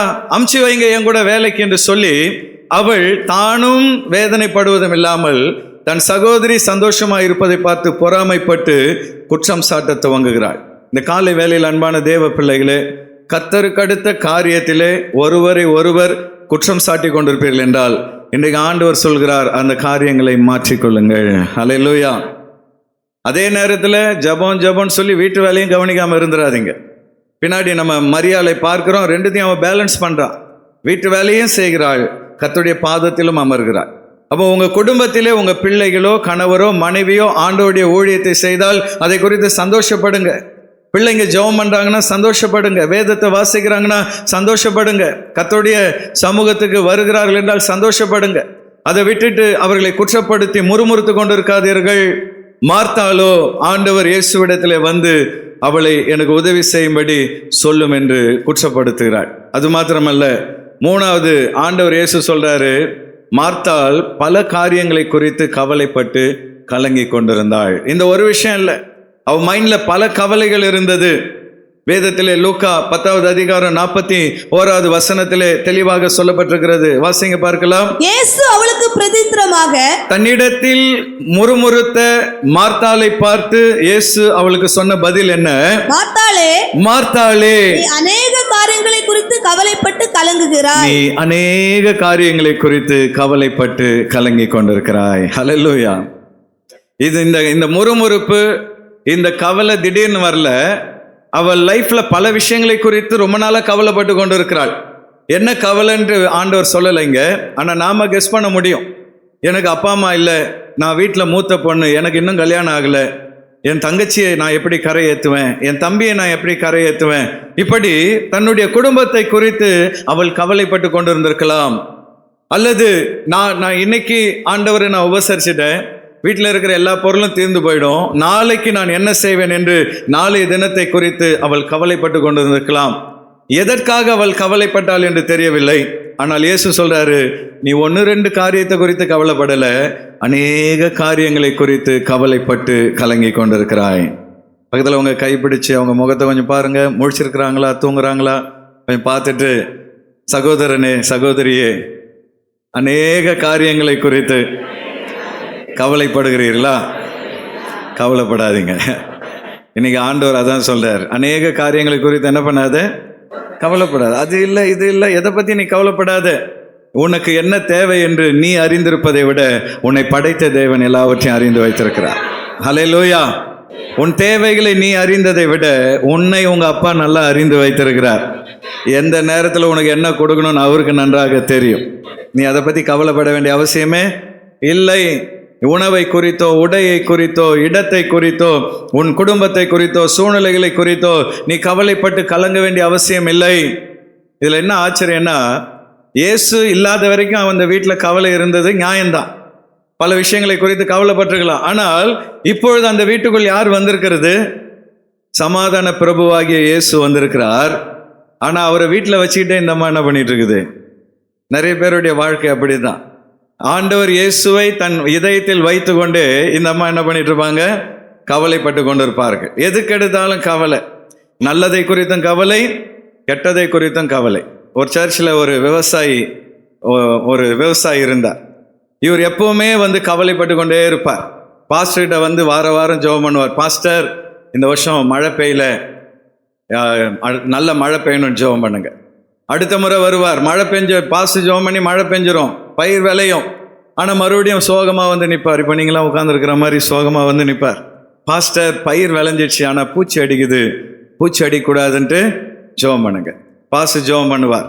அடுத்து இப்படி ஒவ்வொரு வாரமும் வந்து ஏதாவது, அவர் ஒரு நாளும் சிரித்து பாஸ்டர் பார்த்ததே இல்லை. ஜெபம் பண்ணி அந்த வருஷம் சரியான விளைச்சலை கர்த்தர் கொடுத்தார். தக்காளி போட்டிருந்தார். தக்காளி எல்லாம் ஒரு தக்காளி கூட கெட்டு போகாதபடி எல்லாமே நல்லா விளைஞ்சி செக்கச்செவேல்னு பார்க்கவே ஆசையா இருக்கிறது. அவ்வளவு அருமையான தக்காளி விளைந்து விட்டது. அப்போ பாஸ்டருக்கு ரொம்ப சந்தோஷம். இந்த வாரம் இந்த பிரதர் கண்டிப்பா சிரிச்ச முகத்தோடு வருவார் அப்படின்னு சொல்லி பார்த்தா பாஸ்டர் முன்னாடி வந்து சோகமா நிற்கிறார். என்ன பிரதர், ஆண்டவர் இவ்வளவு அற்புதம் செய்து தக்காளி எல்லாம் நல்லா விளைஞ்சு உங்களுக்கு இந்த வருஷம் நல்ல பலன் கிடைக்க போகுது, ஏன் சோகமா இருக்கிறீங்க? பாஸ்டர், ஒவ்வொரு வருஷமும் பூச்சி அடிச்ச தக்காளி எல்லாம் என் மாட்டுக்கு போடுவேன், ஆனா இந்த வருஷம் மாட்டுக்கு நான் எதை போடுவேன்னு தெரியல, அதனால தான் கவலையா இருக்கிறேன்னு. இந்த ஆட்கள் வாழ்க்கையில எப்பொழுதும் என்ன பண்ண போறதே கிடையாது, சந்தோஷப்பட போறதே கிடையாது. நம்ம சர்ச்சிலையும் கொஞ்சம் பேர் அப்படி இருக்கிறாங்க. பாஸ்டர்ஸ் ஜோக் சொன்னா கூட நான் சிரிக்க மாட்டேன். ஏன்னா சிரிச்சா மனசுல இருக்கிற கவலை எல்லாம் என்ன பண்ணிடுமா, போயிடுமா. எப்பவுமே சீரியஸா ஏன் கவலை எனக்கு தெரியும் அப்படின்னு சொல்லி உட்கார்ந்துருக்கிற ஆட்கள் உண்டு. ஆனா அன்பான தேவ பிள்ளைகளே, மாத்தாளை போல இருக்காதீங்க, மரியாதை போல மாற வேண்டும் என்று கர்த்தர் நம்மை அழைக்கிறார். இன்னும் சிலர் இருக்கிறாங்க, எதை பற்றியும் கவலைப்பட மாட்டார்கள். பாஸ் ஆரம்பிச்சோன்னா அவங்க தூங்க ஆரம்பிச்சிருவாங்க.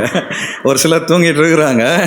சரி, நல்லவங்க, இங்கே சர்ச்சில் வந்தால் தூங்குறீங்களே, சந்தோஷமா என்ஜாய் பண்ணுங்க, கர்த்தர் நல்லவர்.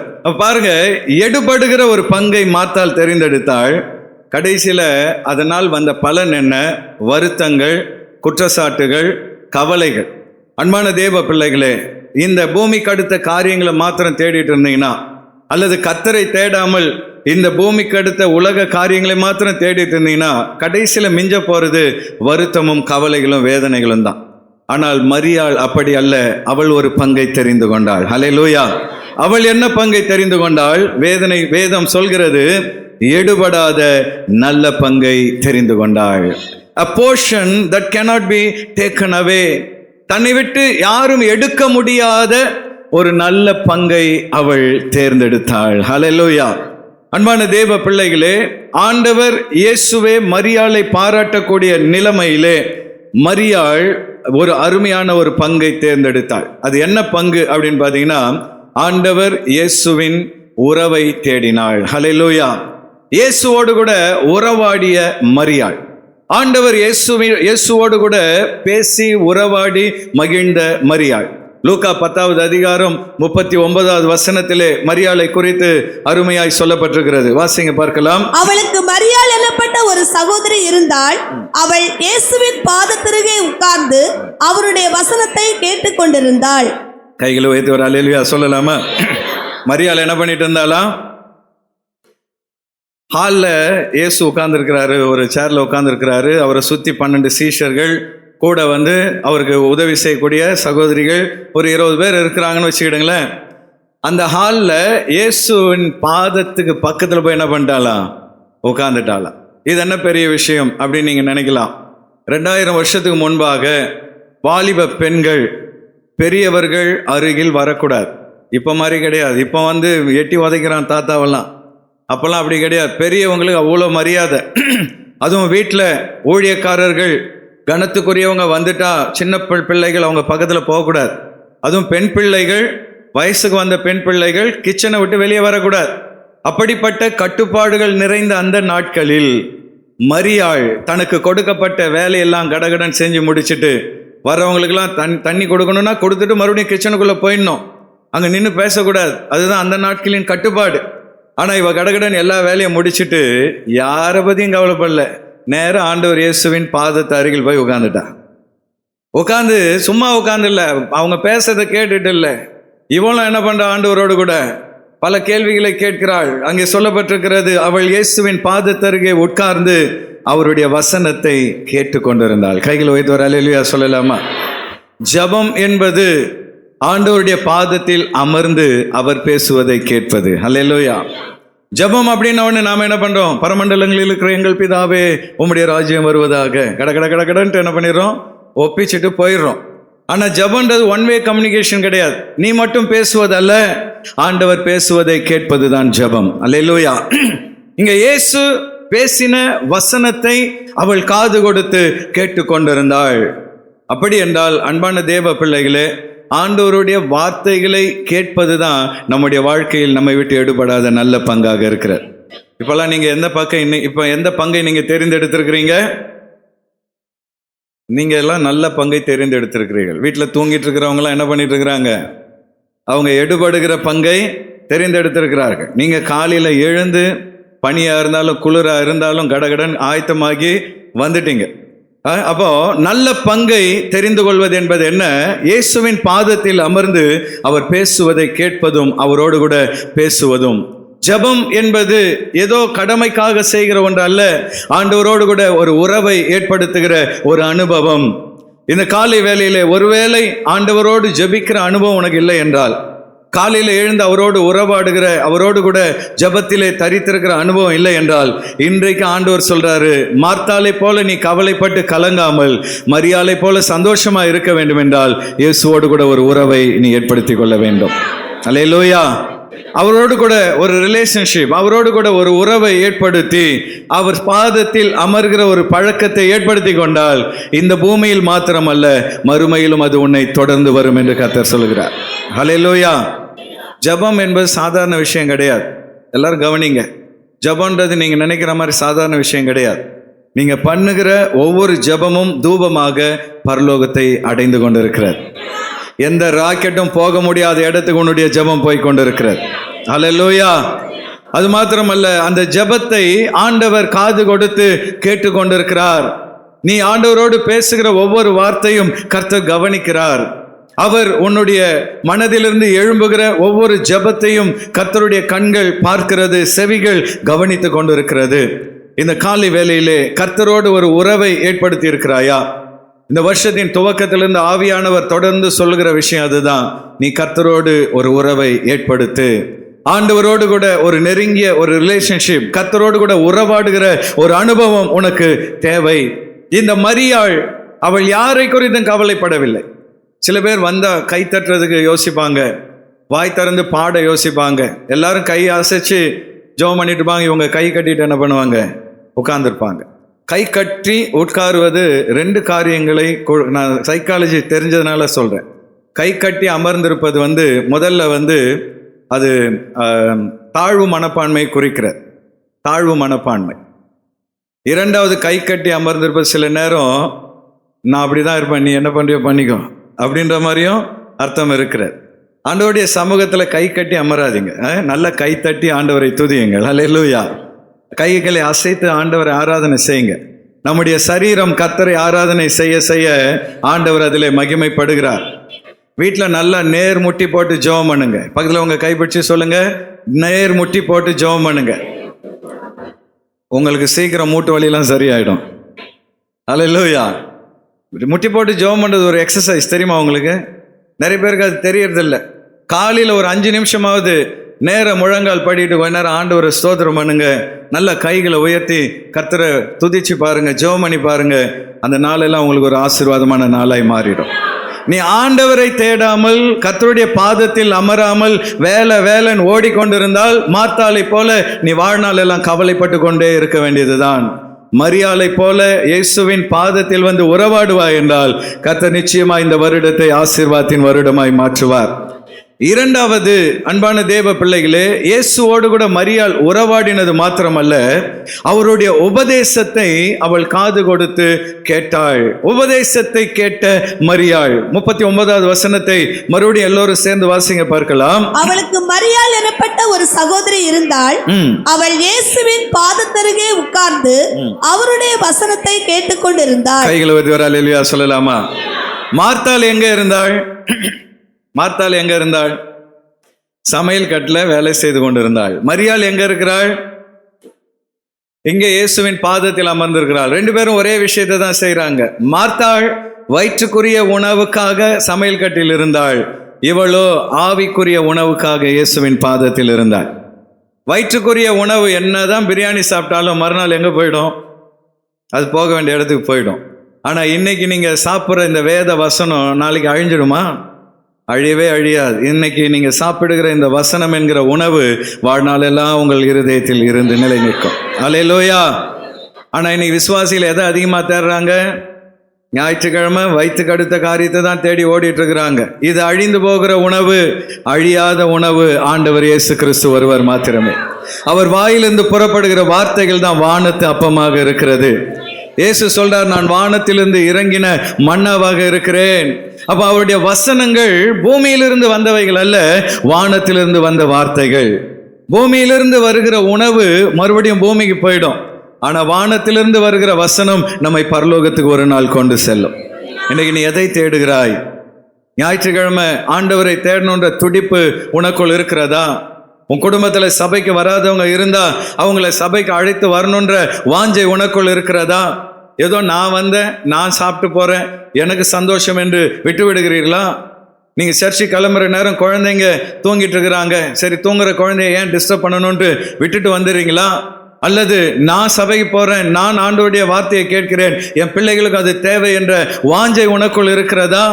இந்த மரியாள் ஆண்டவர் இயேசுவின் பாதத்தில் அமர்ந்து அவருடைய வசனத்தை கேட்டுக்கொண்டிருந்தாள். அன்பான தேவ பிள்ளைகளே, கர்த்தருடைய வேத வசனம் நம் வாழ்க்கையில நம்மை ஆசீர்வதிக்கிற வார்த்தைகளா இருக்கிறது. நல்லா ஒன்றை புரிஞ்சுக்கிடுங்க, நீங்க இந்த வேத வசனத்தை எவ்வளவுக்கு எவ்வளவு வாசிக்கிறீங்களோ அவ்வளவுக்கு எவ்வளவு ஆண்டவரை குறித்து அதிகமாய் நீங்கள் அறிந்து கொள்வீர்கள். நீங்க எவ்வளவுக்கு எவ்வளவு ஆண்டவரை அறிந்து கொள்கிறீர்களோ அவ்வளவுக்கு அவ்வளவு கர்த்தர் உங்களை உயர்ந்த ஸ்தானத்தில் கொண்டு போய் வைப்பார்.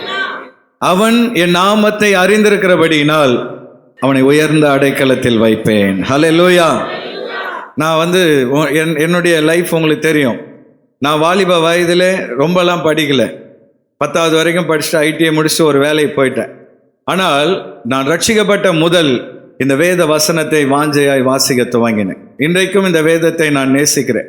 இந்த வேத வசனத்தை வாசித்து வாசித்து அதன்படி என் வாழ்க்கையை நான் கட்டமைத்ததினால் இன்றைக்கு ஆண்டவர் நான் கற்பனை செய்யாத உயரத்தில் என்னை கொண்டு போய் வைத்திருக்கிறார். அல்லேலூயா. 10வதோடு படிப்பை முடிச்சேன்னா இப்போ டாக்டரேட் பண்ணி கொண்டு இருக்கிறேன். யாராவது நம்ப முடியுதா? நான் இன்னைக்கு ஏதோ ஒரு கம்பெனியில் ஒரு கிரானைட் கம்பெனியில் வேலை செய்து கொண்டிருக்க வேண்டிய என்னை ஆண்டவர் இந்த வேத வசனத்தை நேசித்ததினால் இன்றைக்கு கர்த்தர் உயர்ந்த ஸ்தானத்தில் வைத்திருக்கிறார். அப்போ இந்த காலை வேளையில் வாலிப பிள்ளைகளுக்கு நான் சொல்றேன், நீ ஆண்டவருடைய வசனத்தின் மேல் தாகமாய் இருந்தால், இந்த வேத வசனத்தின் மேல் வாஞ்சையா இருந்தால், நீ நினையாத உயரத்தில் கர்த்தர் உன்னை கொண்டு போய் வைப்பார். ஹல்லேலூயா. பக்கத்தில் உங்க கைப்பிடிச்சு சொல்லுங்க, கர்த்தருடைய வசனத்தை தேடுவாய் என்றால் உயர்ந்த ஸ்தானத்தில் கர்த்தர் வைப்பார். அதுக்கு தான் பைபிளை படிங்க படிங்க படிங்கன்னு அடிச்சு சொல்கிறோம். நம்ம பசங்க என்ன சொல்கிறாங்க, no pastor, no time, no time, no time. ஆனால் மற்றதுக்கெல்லாம் டைம் இருக்குது. செல்ஃபோனில் மற்ற வேலைகள்லாம் செய்ய டைம் இருக்குது. சோஷியல் மீடியாவில் போயிட்டு ஷார்ட்ஸ் போடுறதுக்கெலாம் நேரம் இருக்குது. ஆனால் வேதத்தை வாசிக்க என்ன கிடையாது, நேரம் கிடையாது. நோ டைம் அப்படின்னு ஒரு நாளும் சொல்லாத. நீ ஆண்டவருக்கு நோ டைம் சொன்னினா, ஒரு நாள் ஆண்டவர் இயேசு வரும்பொழுது உன்னை பார்த்து நோ டைம்பா, நீ போயிட்டு வா, நீ போக வேண்டிய இடத்துக்கு போன்னு சொல்லி அனுப்பி வச்சிருவார். கர்த்தருக்கு உன் வாழ்க்கையில் முதலிடத்தை கொடு. ஆண்டவருடைய வசனத்தை உறுதியாய் பற்றிக்கொள். மரியாளை போல அவருடைய உபதேசத்தை கேட்டுக்கொள். அது மாத்திரமல்ல, மரியாள் அழியாத பங்கை தெரிந்தெடுத்து கொண்டாள். ஹல்லேலூயா. மார்த்தாள் அழிகிற பங்கை தெரிந்தெடுத்து கொண்டாள், மரியாளோ அழியாத பங்கை தெரிந்தெடுத்து கொண்டாள். 10:42 மறுபடியும் வாசிங்க பார்க்கலாம். தேவையானது ஒன்றே, தேவையானது ஒன்றே, மரியாள் தன்னை விட்டு எடுபடாத, மரியாள் தன்னை விட்டு எடுபடாத நல்ல பங்கை தெரிந்து கொண்டாள், நல்ல பங்கை தெரிந்து கொண்டாள். ஹல்லேலூயா. தேவையானது எத்தனை? ஒன்னே ஒண்ணுதான். ஆனா நாம என்ன நினைக்கிறோம், எனக்கு அது தேவை, இது தேவை, பணம் தேவை, பொருள் தேவை, வாகனம் தேவை, வீடு தேவை, உடை தேவை, நகை தேவை அப்படின்னு பல தேவைகளை நாம லிஸ்ட் போடுறோம். ஆண்டவர் சொல்றார், அந்த லிஸ்ட்லாம் ஓரமா வை, உனக்கு தேவையானது ஒன்றே ஒன்றுதான், ஆண்டவர் இயேசுவின் பாதம். அல்லேலூயா. தேவையானது ஒன்றே, மரியாள் தன்னை விட்டு எடுபடாத நல்ல பங்கை தெரிந்து கொண்டாள். யாரும் அதை பறிக்க முடியாது. மார்த்தாள் சமைச்ச உணவை மற்றவங்க பறிச்சிட்டு போக முடியுமா? முடியாதா? முடியாதா? மற்றவங்க திருடிட்டு போக முடியுமா? முடியாதா? முடியும். இந்த உலகத்தில் நீ எதை சம்பாதித்தாலும் மற்றவர்கள் எளிதில் அதை எடுத்துக்கொள்ள முடியும். நீங்க இன்னைக்கு வச்சிருக்கிற எல்லாமே நிரந்தரமா உங்க கூட பரலோகம் வரப்போதா? வரப்போறதில்லை. இன்னொரு எல்லாத்தையும் ஒரு நாள் விட்டுட்டு போக போறோம். அது எத்தனை கோடி சம்பாதிச்சிருந்தாலும், எவ்வளவு நீங்க எத்தனை நகைகளை சேர்த்து வைத்திருந்தாலும் எல்லாமே விட்டுட்டு போகக்கூடிய அழிந்து போகிற பங்கு. ஆனால் ஆண்டவர் இயேசுவின் பாதத்தை பற்றிக்கொள்வா என்றால் அது அழியாத பங்காக நித்தியம் வரை நம்மோடு கூட வரும். அல்லேலூயா. அழியாத பங்கு, சிறந்த பங்கு. நான் ஃபிஜி தேசத்துக்கு போயிருந்த பொழுது அங்க ஒரு நாள் ஒரு கடற்கரை நகரத்துக்கு எங்களை அழைத்து கொண்டு போனார்கள். ஒரு ஞாயிற்றுக்கிழமை ஆராதனை முடிந்த உடனே பாஸ்ட் வீட்டுக்கு நாங்கள் போனோம். பெரிய டேபிளில் எங்களுக்கு விருந்து. கடற்கரை பட்டணம் இல்லையா, பெரிய மீன், ஒரே மீனை என்ன பண்ணாங்க, அப்படியே சமைச்சு ஸ்லைஸ் பண்ணி கொண்டு வந்து வச்சுட்டாங்க. அப்போ எங்கள் டீமில் ஒரு வயசான ஒரு பாஸ்ட் ஒருத்தர் இருந்தார். அவரை வந்து டேபிளில் நடுவில் உட்கார வச்சுட்டு எங்களை சுற்றி உட்கார வச்சாங்க. அப்போது நாங்கள் நினச்சோம், அவருக்கு சிறந்த போர்ஷன், பெஸ்ட்டு பார்ட்டு கொடுக்க போகிறாங்க. நாம் வந்து பொதுவாக மீனுடைய நடு பகுதியை தான் சிறந்த பகுதின்னு நினைப்போம். ஆனால் மீன் தலையை கொண்டு போய் என்ன பண்ணாங்க, அவரு கொண்டு போய் வச்சாங்க. நம்ம ஊரில் விருந்தாளிக்கு மீன் தலை வைப்போமா? பொதுவாக மீன் தலையை நிறைய பேர் விரும்பி சாப்பிட மாட்டோம். ஆனால் அவரு கொண்டு போய் வச்சாங்க. அவருக்கு என்ன பண்ணுறதுன்னே தெரியல அந்த வயசான பாஸ்டருக்கு. அப்போ எங்களை உபசரித்த அந்த குடும்பத்தார் சொன்னாங்க, எங்கள் நாட்டில் சிறந்த பகுதியை உயர்ந்த மனிதருக்கு கொடுப்போம். நீங்கள் வயதானவர் என்பதினால் இந்த மீனின் சிறந்த பகுதி என்ன பண்ணுறோம், உங்களுக்கு கொடுக்குறோன்னு சொல்லி தலையை கொடுத்தார்கள். பொதுவாக நம்ம வந்து தலை வந்து நம்ம விரும்ப மாட்டோம். ஆனால் அந்த நாட்டில் தலை தான் சிறந்த பகுதி. அதே போல் இன்றைக்கு அநேகர் எது சிறந்தது என்று தெரியாமல் தலையாகிய இயேசுவை விட்டுட்டு உலகத்துக்கு அடுத்த காரியங்களை நாம் தேடிக்கொண்டிருக்கிறோம். ஆனால் நீ சிறந்த பங்காகிய இயேசுவை தேர்ந்தெடுத்து விடுவாய் என்றால் உன் வாழ்க்கையிலே உயர்ந்த நிலையிலே கர்த்தர் கொண்டு போய் வைப்பார். இரண்டாவது, அது அழியாத பங்கு. ஹல்லேலூயா. மற்றதெல்லாம் பூமியோடு அழிந்து விடும். எத்தனை சொத்துக்கள் சேர்த்தாலும் பூமியோடு அழிந்து விடும். பணக்காரங்கெல்லாம் பார்த்தீங்கன்னா பெரிய பணக்காரனாக இருப்பான், திடீர்னு ஷேர் மார்க்கெட் இறங்கும் பாருங்க, ஒரே நாளில் பல லட்சம் பல ஆயிரம் கோடிகளை இழந்து விடுவார்கள். அப்படி எத்தனையோ பேர் ஒரே நாளில் பணக்காரனாக இருந்து ஏழையாய் மாறின மக்கள் உண்டு. அன்பான தேவ பிள்ளைகளே, உலக காரியங்கள் அழிந்து போகும், ஆனால் ஆண்டவர் இயேசுவின் பாதம் என்றென்றும் நம்மோடு கூட தொடர்ந்து வரும். ஹல்லேலூயா.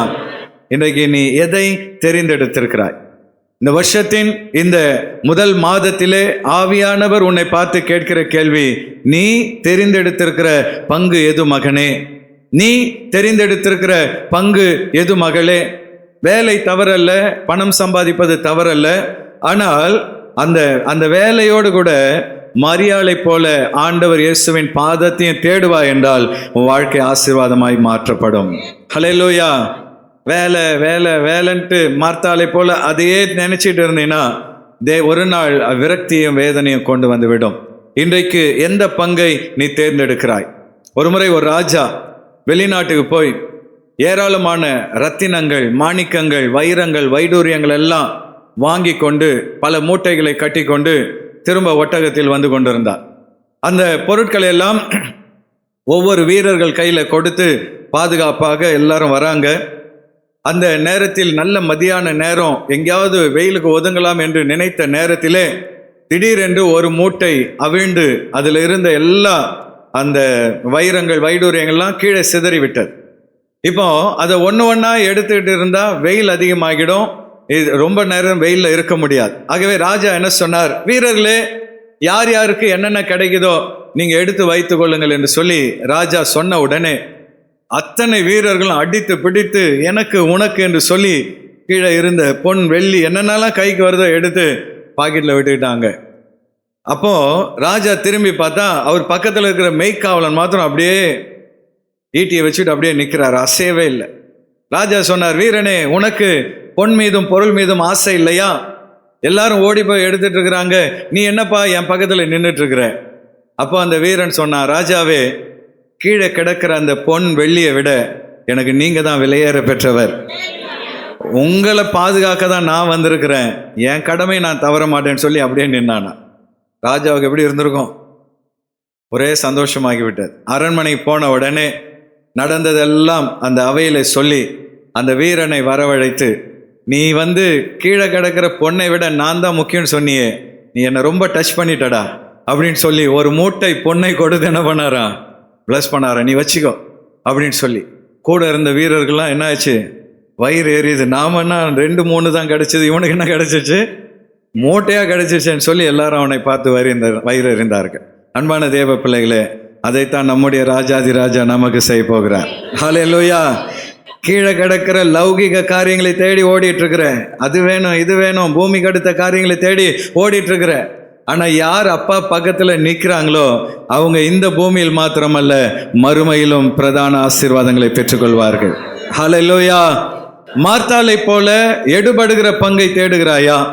மரியாளை போல எடுபடாத பங்கை தேடுகிறாயா?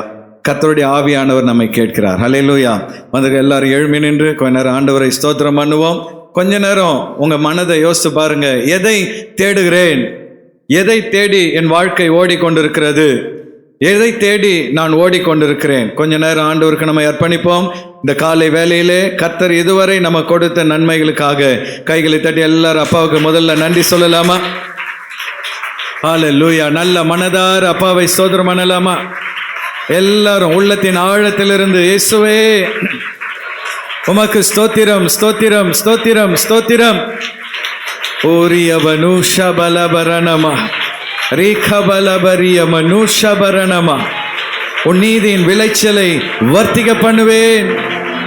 என் மகனே, என் மகளே, இந்த வருடத்தில் நீ எதையெல்லாம் விதைக்கிறாயோ அதையெல்லாம் நான் வர்த்திக்க பண்ணுவேன், பெருக பண்ணுவேன். இது விளைச்சலின் வருடம். இந்த வருடம் நான் உன்னை ஆசீர்வதிக்கிற வருடம். நிச்சயமாக நான் உன்னை ஆசீர்வதிப்பேன். கரங்களை உயர்த்தி ஆண்டவரை பார்த்து அந்த அர்ப்பணிப்பை சொல்லுங்க. மார்த்தாளை போல அல்ல அப்பா, மரியாளை போல என்னை விட்டு எடுபடாத நல்ல பங்கை தெரிந்து கொள்ள என்னை நான் அர்ப்பணிக்கிறேன். இந்த நாளில் இருந்து அப்பா, என்னை விட்டு எடுபடாத நல்ல பங்காகிய உம்முடைய ஆண்டவரே, உம்மோடு உறவாடுகிற அனுபவம், உம்முடைய வார்த்தையை கேட்கிற அனுபவம், அந்த நித்திய ஜீவனின் அனுபவத்தை பெற்றுக்கொள்ள என்னை நான் அர்ப்பணிக்கிறேன் அப்பா. கர்த்தருக்கு நம்மை ஒப்பு கொடுப்போம். நிச்சயமாக உங்களை விட்டு எடுபடாத நல்ல பங்காகிய இயேசுவின் பாதம் உங்களோடு கூட இருக்கும். உங்கள் வாழ்நாள் முழுவதும் அது உங்களை வழி நடத்தும். கண்களை மூடி நாம் யாவரும் ஜெபம் பண்ணுவோம். நல்ல தெய்வமே, இந்த அருமையான கால வேலைக்காக நன்றி செலுத்துகிறோம். அப்பா இந்த நாளிலும் கூட ராஜா நாங்கள் கேட்ட வார்த்தைகளின்படி ஆண்டவரே எங்களை முழுமையாக நாங்கள் தருகிறோம் தகப்பனே. ஆண்டவரே மரியாதை போல் அல்லாமல் அப்பா மாத்தாளை போல் நாங்கள் வாழ கர்த்தர் எங்களுக்கு உதவி செய்வீராக தகப்பனே. ஆண்டவரேப்பா மரியாளோ ஆண்டவரேப்பா கீழானவர்களை தேடினதால் ஆண்டவரேப்பா கீழானவர்களை தேடி ஆண்டவரே தன்னுடைய ஆசீர்வாதத்தை இழந்து விட்டதால தகப்பனே. ஆண்டவரே நாங்கள் மரியாதை போல் அப்பா வாழ கர்த்தர் எங்களுக்கு உதவி செய்வீராக. ஆண்டவரேப்பா கீழானவைகள் அல்ல ஆண்டவரே நாங்கள் மேலானவைகளை தேடி எங்களுக்கு உதவி செய்வீராக தகப்பனே. ஆண்டவரே எங்களை விட்டு அப்பா எடுபடாத நல்ல பங்கை நாங்கள் தெரிந்து கொள்ள கர்த்தர் எங்களுக்கு உதவி செய்வீராக தேவனே. ஆண்டவரே நாங்கள் அப்பா குடும்பத்தையும் ஆண்டவரே ஆவிக்குரிய வாழ்க்கையும் அப்பா சரியாக ஆண்டவரே நடத்தி செல்ல உதவி செய்வீராக. ஆண்டவரே அப்பா குடும்பத்துக்கு தேவையான கடமைகளை செய்ய ஆண்டவரே எங்களை அர்ப்பணிக்கிறோம் தகப்பனே. ஆண்டவரே அது மட்டும் இல்லாமல் அப்பா அனுதினமும் உம்மோடு கூட ஆண்டவரே இணைகிற அந்த இணைப்பை ஆண்டவரே நாங்கள் அப்பா கரெக்டாக செய்ய கர்த்தர் எங்களுக்கு உதவி செய்வீராக தகப்பனே. ஆண்டவரே அனுதினமும் அப்பா உம்மோடு இணைகிற இணைப்புல ஆண்டவரே நாங்கள் காத்திருக்க எங்களுக்கு உதவி செய்வீராக தேவனே. அப்பா நாங்கள் உண்மை விட்டு ஆண்டவரை பிரியாதபடிக்கு கர்த்தர் எங்களை பாதுகாத்துக் கொள்வீராக ராஜா. ஆண்டவரே அப்பா மரியாள் ஆண்டவரே தன்னை விட்டு எடுபடாத நல்ல பங்கை தெரிந்து கொண்டது போல ஆண்டவரே நாங்களும் அப்பா எங்களை விட்டு எடுபடாத நல்ல பங்கை நாங்கள் தெரிந்து கொள்ள கர்த்தர் எங்களுக்கு உதவி செய்வீராக தகப்பனே. ஆண்டவரே முழுமையாக எங்களை அர்ப்பணிக்கிறோம் தகப்பனே. நீரே பொறுப்பெடுத்து எடுத்துங்க. இயேசுவின் நாமத்தில் ஜெபிக்கிறோம் நல்ல பிதாவே. ஆமென் ஆமென்.